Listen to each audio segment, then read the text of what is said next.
Dans la préfecture de Fukushima, beaucoup de parents ne laissent plus leurs enfants jouer dehors.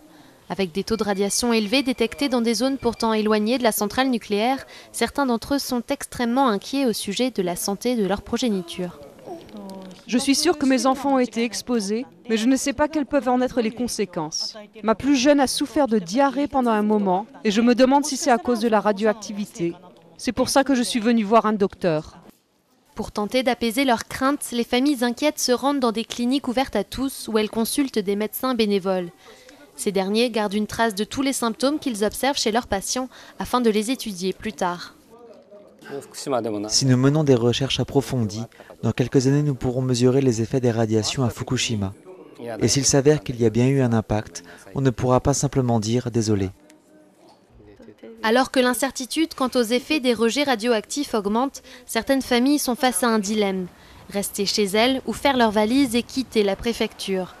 Car avec les niveaux de radiation imprévisibles détectés par des bénévoles dans la région, la population a de plus en plus peur.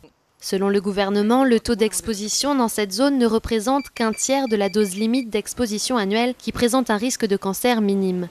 Et certains experts assurent qu'aujourd'hui, ces taux sont trop infimes pour poser un risque immédiat pour la santé des adultes comme pour celle des enfants. Partout dans le monde, il y a des enfants qui attrapent des rhumes, qui ont de la fièvre, qui vomissent ou qui ont la diarrhée. Ces symptômes ne sont pas causés par la radiation, il n'y a aucun doute à ce sujet.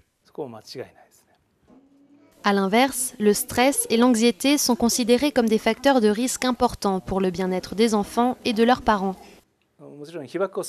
Évidemment, nous devons faire de notre mieux pour réduire le risque d'exposition, mais les Japonais doivent aussi continuer à mener un rythme de vie normal. Il n'y a toujours aucun consensus scientifique sur les conséquences d'une exposition à de faibles taux de radiation. Pour le moment donc, la décontamination des sols et l'accès à des informations exactes seront sûrement les meilleurs remèdes pour les parents inquiets ainsi que pour leurs enfants.